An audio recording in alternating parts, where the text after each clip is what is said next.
কিছু কিছু বেডি লোক আছে এত পরিমাণে টক্সিক, সেটা কি আর বলবো, ভাষা প্রকাশ করার মতো না। মানুষ অল্প একটু সহ্য করতে পারে না, অথচ তারাই কিন্তু মানুষকে জ্বালাতন করবে, বিরক্ত করবে, তাতে কোনো সমস্যা নাই। কিন্তু আমার দ্বারা যদি কারো ক্ষতি হয় বা আমার দ্বারা যদি তাদের কোনো বিরক্ত হয় বা আমার কোনো কাজে যদি ভালো না লাগে, তাহলে আমার পিছনে তারা লেগে যাবে।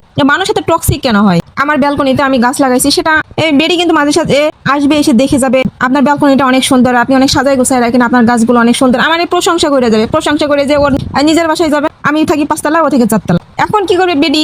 আমি গাছে পানি দিই, আমি কি করছি, ভিতরে গাছ রাখছিলাম আর ব্যালকনির সাইডে একটু জায়গা আছে, আমি ছোট ছোট যেগুলো বাড়িতে বা গাছ লাগাইছি সেগুলো রাখছিলাম। এখন ভিতরের গাছগুলো পানি দিলে তো ওর বাসায় যাইবে না, কিন্তু ওই যে ছোট গাছগুলোতে যখন পানি দিতাম তখন অল্প একটু পানি হয়তো বা বাটি ভর্তি হয়ে গেছে, অল্প একটু পানি শুয়ে নিচে পড়ছে, এটা নিয়ে শুধু খ্যাস খ্যাস খ্যাস খ্যাস খ্যাস খ্যাস করবে।